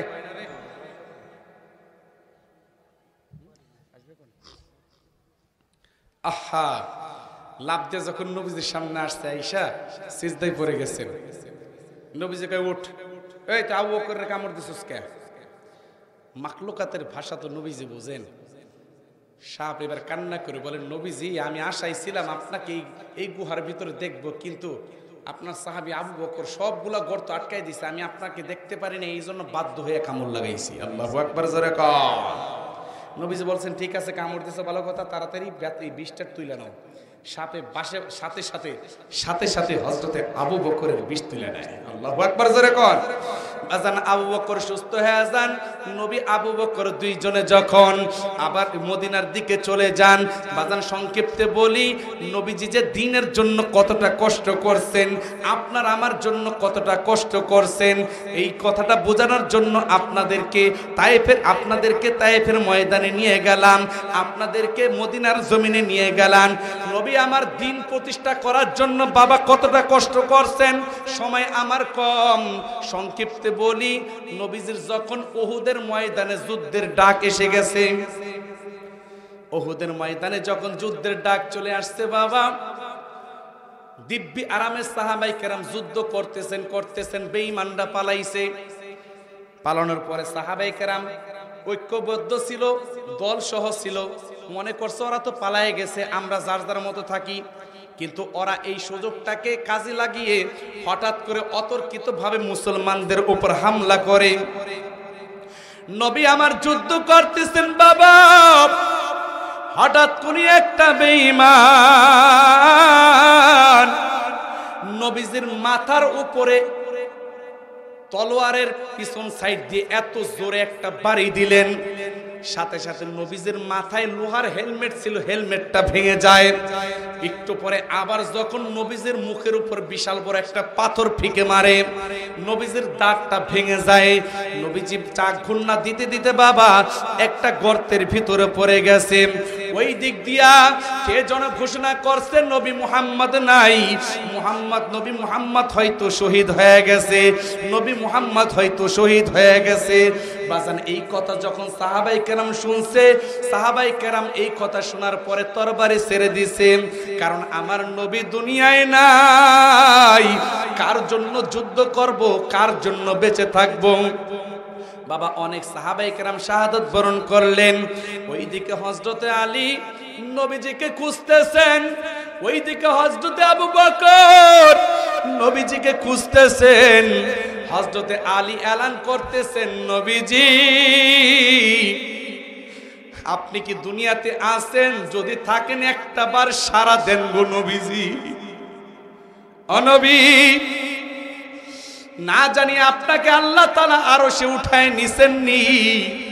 নবীজি যদি থাকেন একটা বার একটু আওয়াজ করেন।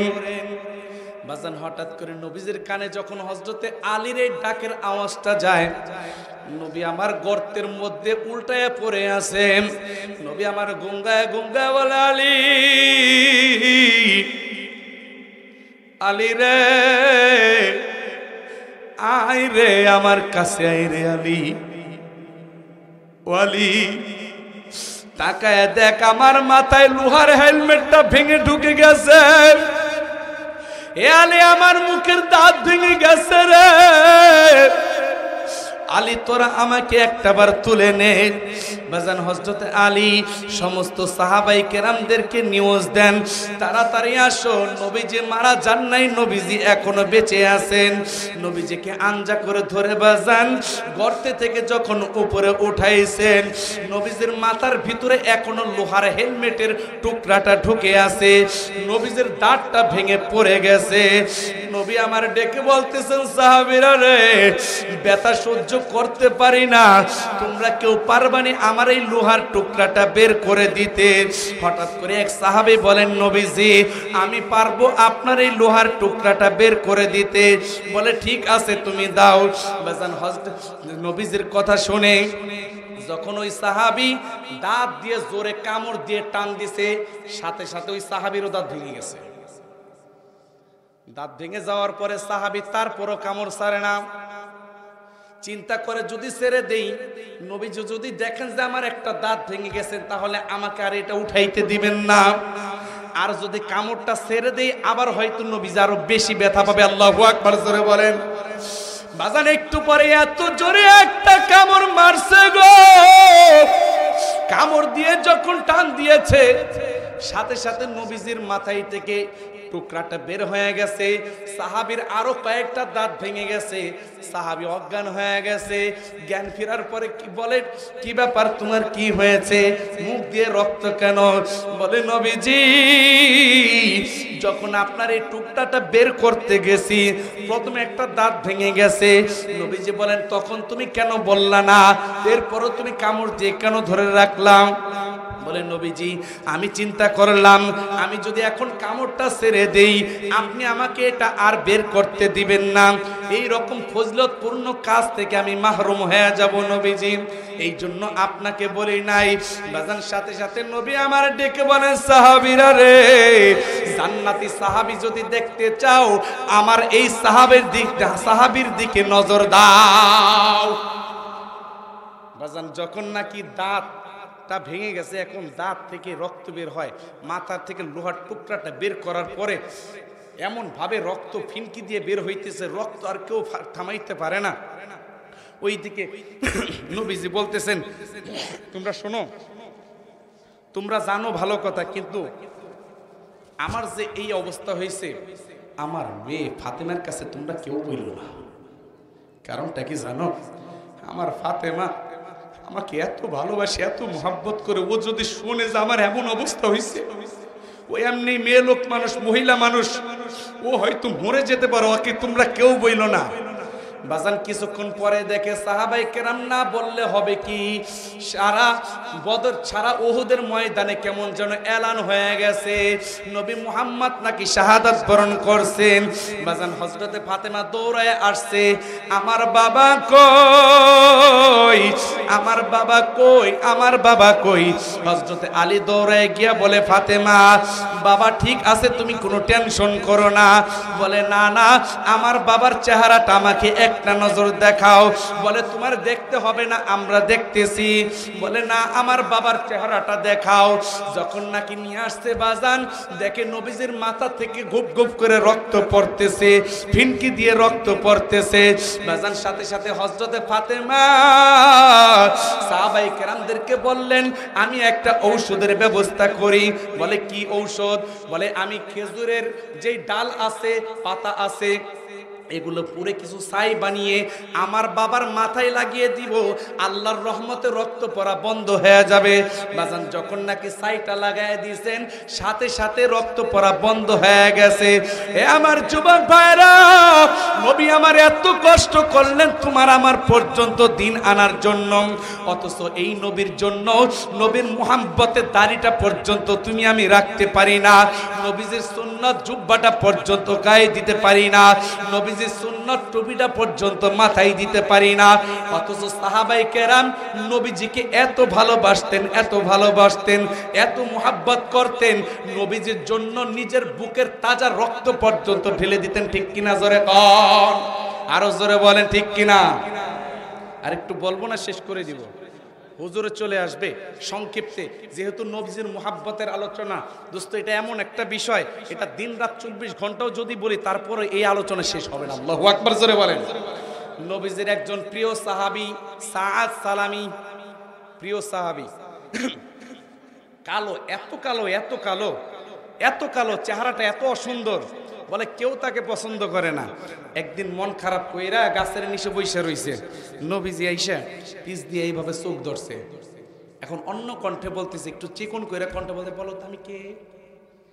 কারণ নবীজি যদি ওই কণ্ঠে বলে তাহলে তো চিনে ফেলবে। নবীজি মাঝে মাঝে সাহাবীদের সাথে রসিকতাও করতেন।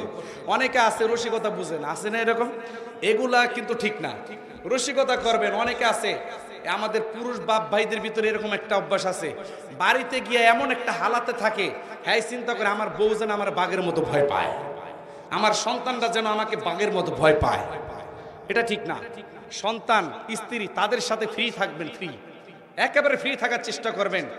আপনাকে যেন তারা যে কোনো কথা একেবারে অনায়াসে বলতে পারে। আর যদি ভয়ে থাকেন, এটার ফিডব্যাক কি পাবেন জানেন? যদি আতঙ্কে থাকে, দেখবেন এমন এমন কর্মকাণ্ড করে ফেলবে, আপনি বলতেও পারবেন না, সহ্য করতে পারবেন না। ঠিক কিনা? জোরে কোন, আরো জোরে কোন, ঠিক কিনা? এই যে এক্সাম্পল দেখাই, বর্তমানে অনেক এলাকায় দেখা যায় আমাদের যুবক ভাইরা নিজেরা নিজেরা লাইন কইরা এরপরে ভাগায় নিয়ে আসে আরেকবারের মায়া। আছে না নেই? কথা কয় না, আছে না নাই? ঠিক তো ঠিকই কইলেন, কিন্তু এই কাম কেউ করেন না, খবরদার। কারণটা কি জানেন? আপনি যখন এই কাজটা করতে যান, তখন চিন্তা করবেন, আমার সন্তান যদি এইরকম করতো আমার কেমনটা লাগতো। আপনি একটাবারও কি চিন্তা করলেন না এই কাজটা করার সময়, আমি যেমন একটা কাজ করলাম, আমার বাবা আগামী কালকে বাজারে বের হবে কিভাবে, রাস্তায় বের হবে কি হবে? হে বোন, আপনি যখন আরেকটা পরপুরুষের হাত ধরে বের হয়ে গেলেন, আপনি কি একটাবারও চিন্তা করলেন না আগামী কালকে আমার বাবা রাস্তায় বের হবে কিভাবে? ঠিক কিনা? জোরে কোন। এরকম বহু লোক আছে আমার জানা মতে, যে মেয়ে পালিয়ে গেছে আরেক ছেলের সাথে, লজ্জার কারণে বাবা নিজে আত্মহত্যা করছে। আছে না নাই? আছে না নাই? খবরদার, এমন কাজ করতে যায় না। এই জন্য সন্তানদের সাথে ফ্রি থাকা, সন্তানের দুঃখ কষ্ট বোঝার চেষ্টা করা, ও কি বলতে চায় সেটা বোঝার চেষ্টা করা। অনেক বাবার এরকম আছে, সন্তানের কোনো আবদারই মানতে চায় না, সারাক্ষণ তাদেরকে শুধু চাপ প্রয়োগ করে। কেমন চাপ? মাঝখানে কয়েকটা কথা বলি যেহেতু উঠলো, এটা আমাদের সমাজের একটা রোগ হয়ে গেছে। সন্তানকে বলে, এই তুই র্যাকেট খেলবি না, এই তুই অমুকের লগে ঘুরবি না, ওই তুমুকের লগে ঘুরবি না, বাইতে বয়ে থাকবি, বাড়ির বাইরে যাবি না, দোকানে যাবি না, বাজারে যাবি না। পরে এরকম নিষেধ করতে করতে প্রত্যেকটা মানুষের একটা স্বাধীনতা আছে, একটা ফ্রি থাকার জন্য একটা ব্যবস্থা থাকার দরকার। আপনার ছেলেটাকে আপনি বললেন বাজারে যাবি না, অমুকের সাথে চলবি না, তুমুকের সাথে চলবি না, আচ্ছা তাদের সাথে না চললো, তাহলে এমন একটা লোকের ব্যবস্থা করে দেন তার সাথে চলবে, তার কাছে মনের কথাগুলো বলবে, তার সাথে একসাথে চা খাবে, এতটুকু করে দিতে হবে। যদি না করে দেন, যখন চতুর্দিক দিয়ে তাকে চাপ প্রয়োগ করবেন, এই ছেলেটা দেখবেন একটা সময় আপনাকে আর মানবে না, আপনার কোনো কথা শুনবে না। ঠিক কিনা জোরে কন? নবীজি এতটাই ফ্রি, সংক্ষিপ্তে বলছি। সাহাবীদের সাথে রসিকতা করতেন, চোখ ধরে বলতেছেন, বলো তো কে? কয় ভাই দেখো আমার মনটা খারাপ, এমনি মন মেজাজ ভালো না, আমার চোখ ছাড়ো। দেখবেন যখন মন মেজাজ খারাপ থাকে তখন কেউ দুষ্টামি করলেও খারাপ লাগে। ঠিক কিনা জোরে কর? এই তুমি আমার চোখ ছাইরা দাও। নবীজি তারপর চোখ ছাড়ে না, এই চোখ ছাড়ো, তাও ছাড়ে না। তুমি যদি ওখানে চোখ না ছাড়ো, আমি নবীজির কাছে গিয়ে বিচার দিই। আল্লাহু আকবার জোরে কর। চোখ ধরছে কে? কথা মনে বুঝে না। চোখ ধরছে কে? নবীজি ধরছেন। একটু পরে তারপর নবীজি চোখ ছাড়েন না, এইভাবে হাত দিয়ে এখন জোর করে ছাড়ানোর জন্য এইভাবে হাত ধরছে। এমন হাত ধরে দেখে হাত দুইটা তোলার মতো নরম। আপনাকে মনে ওয়াজ মজা লাগতেছে না? তো সুবহানাল্লাহ কোন নাকি? আমি আবার বলতেছি, সাহাবী যখন হাত ধরছেন, হাত দুইটা ধইরা দেখেন তোলার মতো নরম। এবার কই কি রে, এত নরম হাত তো আমার নবীজির সারা কারো হাত না। আল্লাহু আকবার জোরে কোন। নবীজি আপনি কি ব্যাপার সাদ, তোমার মন খারাপ কেন? হুজুর এমনি। না কও কি লিগে, কি হইছে কও। কয় মন খারাপ থাকবো না কি থাকবো, আমার সমবয়সী পোলাপান যারা আছে ওরা বিয়া শাদী কইরা পোলার বাপ হয়ে গেল, মেয়ের বাপ হয়ে গেল, কেউ কেউ দাদা হয়ে গেল, কেউ কেউ নানা হয়ে গেল, আর আমি এখন পর্যন্ত বিয়েই করা পারলাম না, বিয়েই করতে পারলাম না। কয় কে? তাই তুমি বিয়া করো? কয় হুজুর আমার ডিসপ্লের অবস্থা দেখছেন, যে পরিস্থিতি, কে আমার মাইয়া দিব কোন আপনি? নবীজি বলতেছেন তুই বিয়া করবি? কয় হ বিয়া তো করতে মন চাই, কিন্তু মাইয়া পাম কই? কয় বিয়া করবি নি? সাত সালে মনে মনে চিন্তা করে, নবীজি যেহেতু জিজ্ঞেস করছে, এবার মনে হয় কপালটা খুলছে। আল্লাহু আকবার জোরে কর। হুজুর বিয়া করুন, পছন্দ আছে নি কোনো? না পছন্দ নাই। হুজুর আছে। কে পছন্দ? সাত সালামি এত চালাক, চিন্তা করতেছে নবীজি যেহেতু জিজ্ঞেস করছে পছন্দ আসেনি, তার মানে আমি যেই মেয়ের কথা বলবো সেই মেয়েকে নবীজি এনে দিবে। আল্লাহু আকবার জোরে কর। কারণ এই মদিনাতে নবীজির কথা ফেলবে এমন কোন লোক নাই। নবীজি আছে। কয় কে?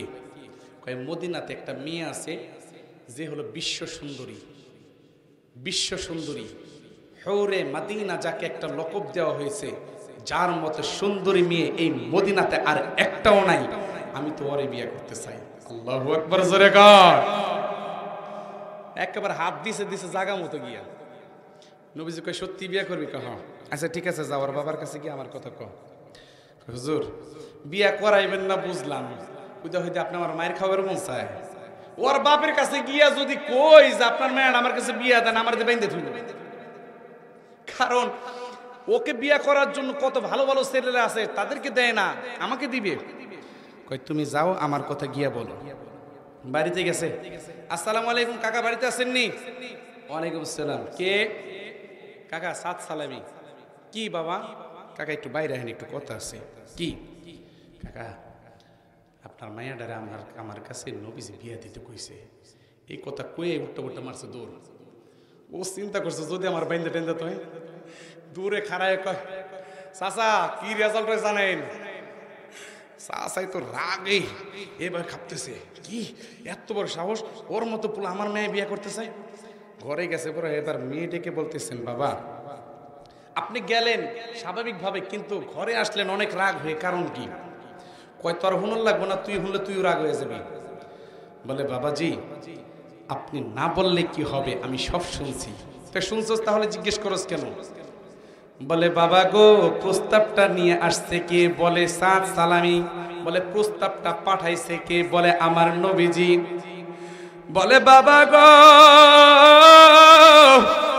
আমার নবী যেহেতু সাদ সালামিকে আমার জন্য পছন্দ করেছে, হয়তো আমার নবীজি ওকে আমার জন্য উপযুক্ত মনে করেছে, কারণ প্রস্তাবটা হইল আমার নবীর।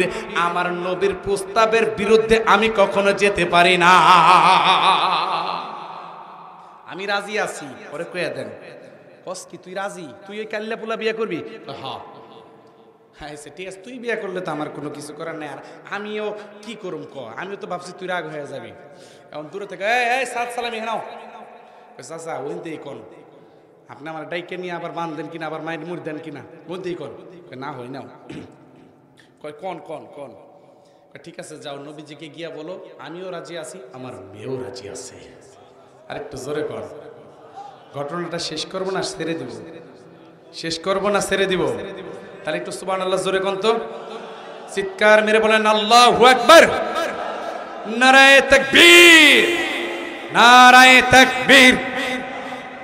আল কোরআনের আলো, আল হাদিসের আলো, নারায়ে তাকবীর।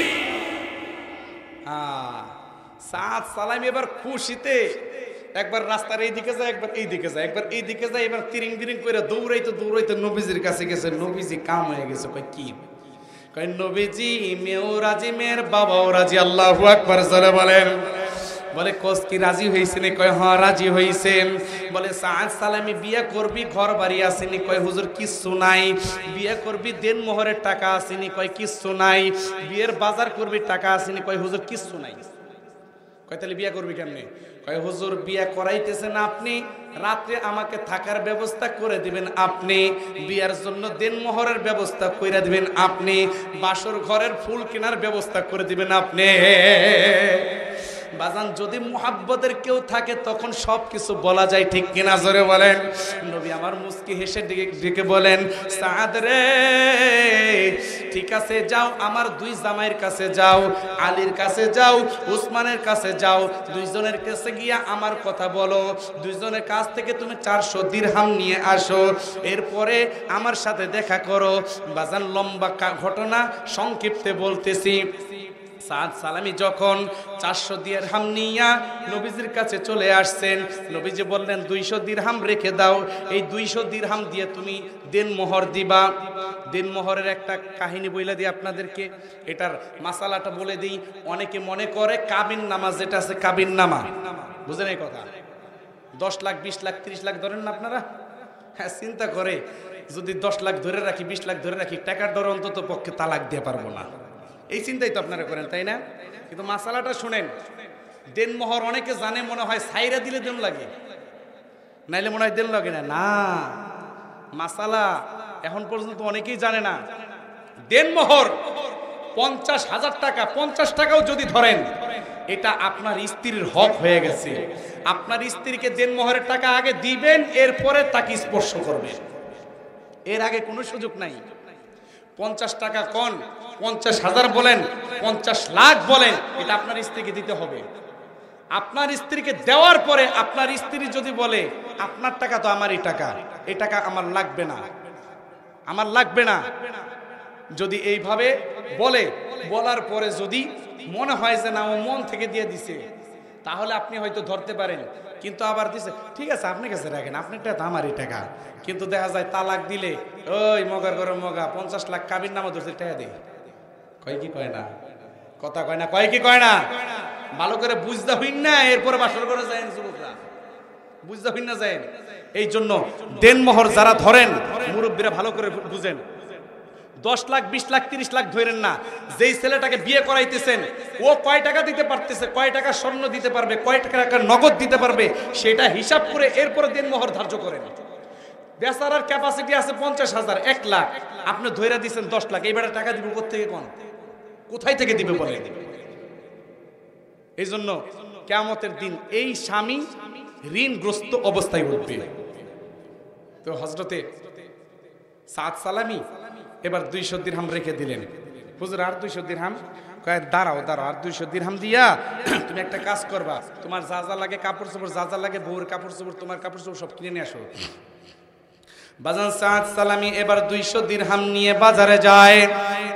বাজারে গিয়া যখন বাজার মোটামুটি করা হয়ে গেছে, হঠাৎ করে কে যেন বলতেছে, মদিনাবাসী রে,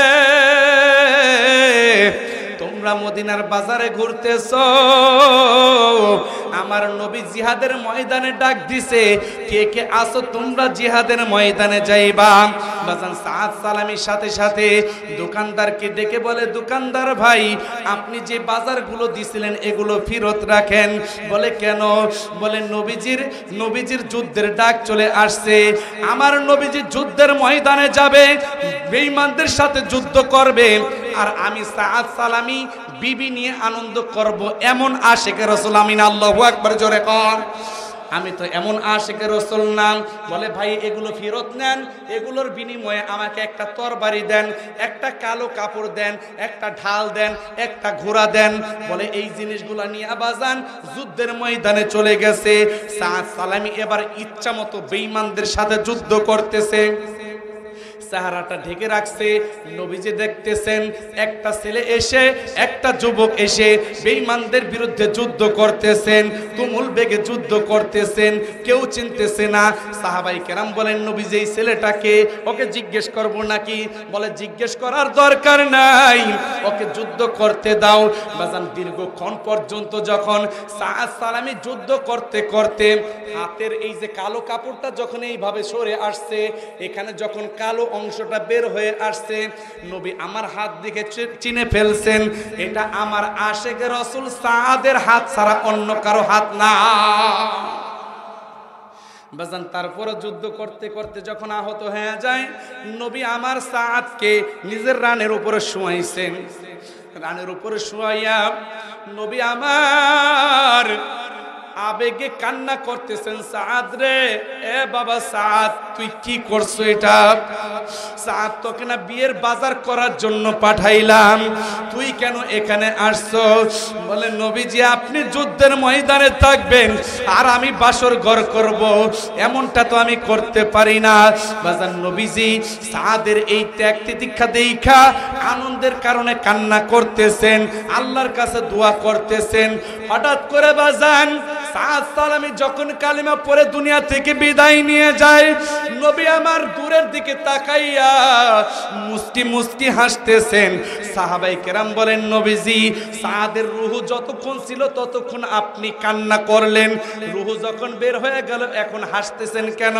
নবী আমার ডেকে বলেন, সাহাবীরা রে, আমার সাদ এত কুরবানি করছে, এত কুরবানি করছে, এই কুরবানির কারণে আল্লাহ তাআলা সাদকে রিসিভ করার জন্য জান্নাত থেকে 70,000 হুর গেলমান পাঠায় দিছে। যাও তোমরা সাদের হবু স্ত্রীকে বলো, সাদকে আল্লাহ তাআলা এর চাইতে আরো উত্তম স্ত্রী দিয়ে দিয়েছেন। এ আমার যুবক ভাইরা, নবীজিকে সাহাবায়ে কেরাম এত ভালোবাসতেন, এতটা ভালোবাসতেন, এই ভালোবাসার কারণে নিজের জীবনটা বিলায় দিতে পর্যন্ত বিলম্ব করতেন না, ঠিক কিনা জোরে বলেন। কিন্তু আমার এই বাংলার জমিনে, আমার এই বাংলার জমিনে আমার নবীকে একবার নয়, দুইবার নয়, তিনবার নয়, শত শতবার আমার নবীর চরিত্র নিয়ে বেঈমান নাস্তিকরা কথা বলে, ঠিক কিনা জোরে কন। এ আমার যুবক ভাইরা, আপনারা অনেক সময় শুনে থাকেন হুজুররা আন্দোলন করতেছে নাস্তিকদের বিরুদ্ধে, আপনার সুযোগ থাকা সত্ত্বেও আপনি যান না। কিয়ামতের কঠিন ময়দানে যদি নবী আমার ডেকে বলেন, হে উম্মত, আমাকে তোমার বাংলাদেশে কটূক্তি করা হয়েছিল, তুমি কি প্রতিবাদ করেছিলা, তুমি কি পদক্ষেপ নিয়েছিলা, তখন এই প্রশ্ন করলে উত্তর দেওয়ার মতো আর সুযোগ নাই।